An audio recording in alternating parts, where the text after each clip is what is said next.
Informasi selanjutnya, polisi menyatakan motif tersangka pembunuhan pria dalam karung karena alasan ekonomi dan kesal dengan korban. Tersangka adalah rekan kerja korban sebagai buruh konveksi. Hal ini disampaikan oleh Direskrim Polda Metro Jaya, Kombes Wira Satya Triputra dalam gelar perkara di Polda Metro Jaya Jumat siang. Tersangka kesal karena korban yang cuek saat diajak mengobrol. Selain itu, tersangka juga ingin mengambil motor korban. Tersangka merupakan rekan kerja korban sebagai buruh konveksi di Jakarta.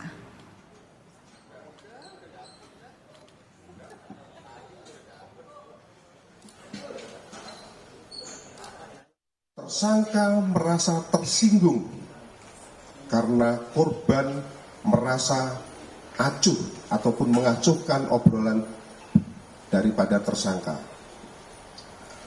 Kemudian sekira pukul 15.00 karena tersangka merasa kesal ataupun emosi dan juga karena tersangka dipengaruhi oleh kebutuhan ekonomi, maka muncul niat daripada tersangka untuk memiliki motor milik korban yang diparkir di halaman Hera Bordir atau. Sebelum gelar perkara, Subdit Jatanras Polda Metro Jaya sudah melakukan olah tempat kejadian perkara kasus pembunuhan pekerja konveksi yang jenazahnya ditemukan di dalam karung di bahu jalan Dan Mogot, Batu Ceper, Tangerang pada Jumat pagi. Polisi menemukan barang bukti utama, yaitu shock breaker motor dan pisau yang digunakan tersangka untuk membunuh korban.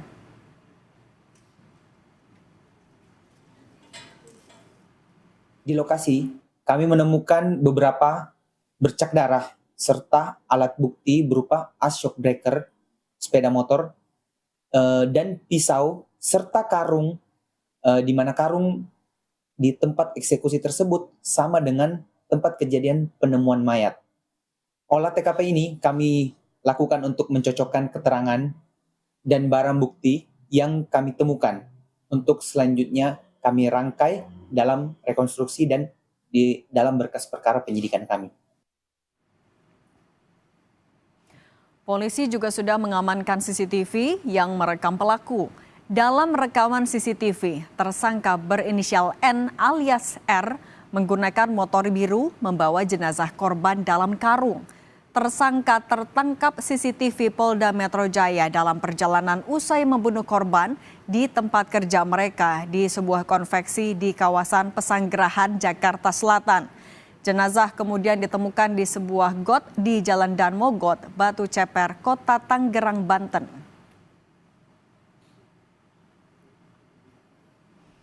Sebelumnya, Subdit Jatanras Polda Metro Jaya meringkus pelaku pembunuhan pria yang jenazahnya ditemukan dalam karung di kawasan Batu Ceper, Kota Tangerang, Banten. Pelaku berinisial N alias R ditangkap pada Rabu sore di sebuah rumah di Kelurahan Panunggangan Utara, Kota Tangerang. Ia kemudian menjalani serangkaian pemeriksaan di Subdit Jatanras Ditreskrimum Polda Metro Jaya. Dari hasil pemeriksaan sementara, sebelum membunuh korban, antara pelaku dan korban sempat terjadi cekcok.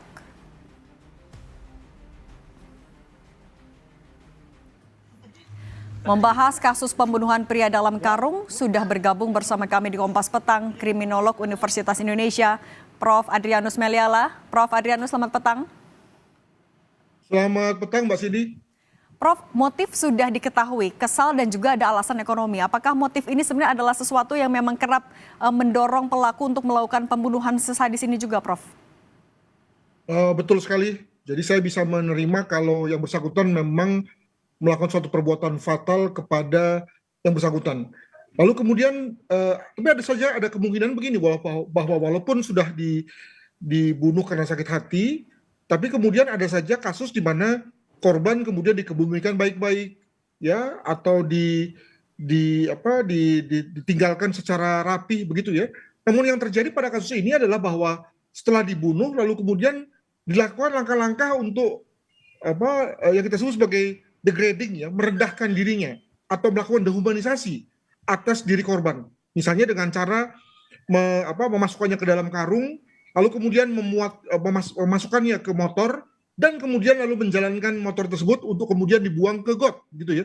Jadi bayangkan betul-betul diturunkan derajatnya, bukan lagi sebagai manusia tapi sebagai, mohon maaf, sebagai hewan, gitu ya.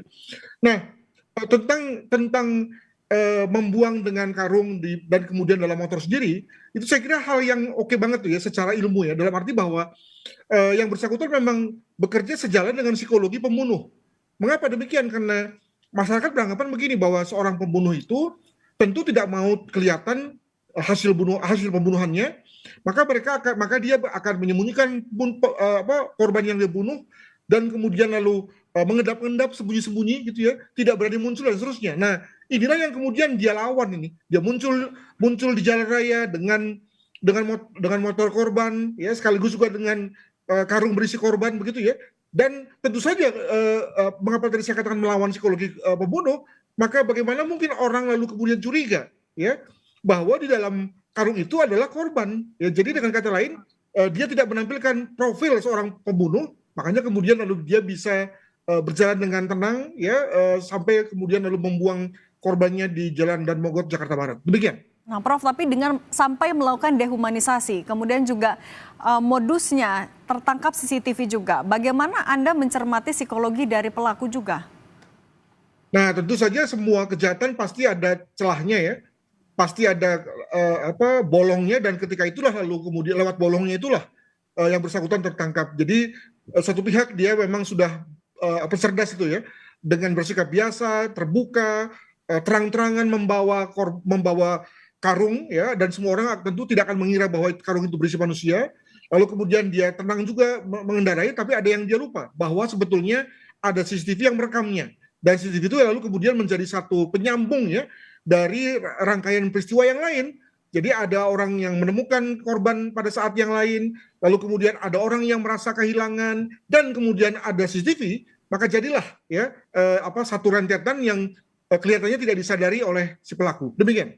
Nah, tapi lagi-lagi dengan rangkaian kejadian yang dilakukan oleh pelaku juga, untuk kejiwaan dari pelaku, apakah ini juga harus jadi sesuatu yang didalami betul juga oleh polisi? Ya boleh saja, namun saya menduga bahwa yang bersangkutan pertama memiliki kontrol diri yang kuat, ya, dengan kata lain dia tidak panik, malah kemudian bisa mengontrol dirinya dengan cara membuang korban secara tenang. Yang kedua juga cerdas, ya, dia tadi melawan psikologi pembunuh biasa, ya, yang umumnya takut, tegang, dan berusaha sembunyi, malah dia kemudian menunjukkan sesuatu yang sebaliknya. Dengan begitu lalu kemudian orang tidak curiga padanya. Dan yang ketiga, dia juga memiliki tilik tempat, ya, dengan kata lain dia bisa memilih-milih tempat untuk membuang korban, dia bisa menggunakan sepeda motor korban, dia juga bisa mencapai tempat itu dengan baik, dan itulah beberapa indikator bahwa yang bersangkutan sebetulnya sehat, ya, secara kejiwaan. Demikian. Prof, tapi dengan ketenangan yang seperti yang Anda sampaikan, ini bisa dibaca adalah sesuatu tindakan yang spontan atau justru sudah direncanakan? Oh, saya menduganya ini memang direncanakan ini, ya. Jadi mungkin sekali pada saat pembunuhannya sendiri itu cukup spontan, ya, dengan kata lain tidak dilakukan dengan misalnya mengadakan satu alat khusus, ya. Jadi saya menduga bahwa spatbor, ya, kalau salah, yang dipakai sebagai alat pembunuh itu ada di sekitar mereka. Demikian juga pisau juga ada di sekitar mereka. Dengan kata lain, kalau kita memakai pendekatan pidana bahwa perencanaan itu adalah suatu tindakan yang memang dilakukan khusus untuk itu, gitu ya. Maka kelihatannya hal-hal yang menjadi pembunuh tadi itu ada di sekitar mereka. Tapi bagaimana dengan karung misalnya? Nah, jangan-jangan karung juga adalah sesuatu yang memang disediakan secara khusus oleh si pembunuh. Pada saat itulah lalu kemudian dimensi perencanaan masuk. Demikian juga ketika yang bersangkutan itu memasukkan korban ke karung dan kemudian membawanya dengan sepeda motor, itu juga saya kira bagian dari perencanaan tuh, ya. Jadi agar kemudian orang tidak curiga, maka kemudian dia masukkan korban ke bawah motor dan dia jalankan, itu juga bagian dari perencanaannya. Dengan kata lain, maka kalau kemudian dalam hal ini kepolisian, kejaksaan mengenakan, ya, pasal-pasal pembunuhan berencana, itu saya kira bisa diterima. Demikian. Baik, Prof. Adrianus Meliala, terima kasih sudah berbagi di Kompas Petang. Sehat selalu.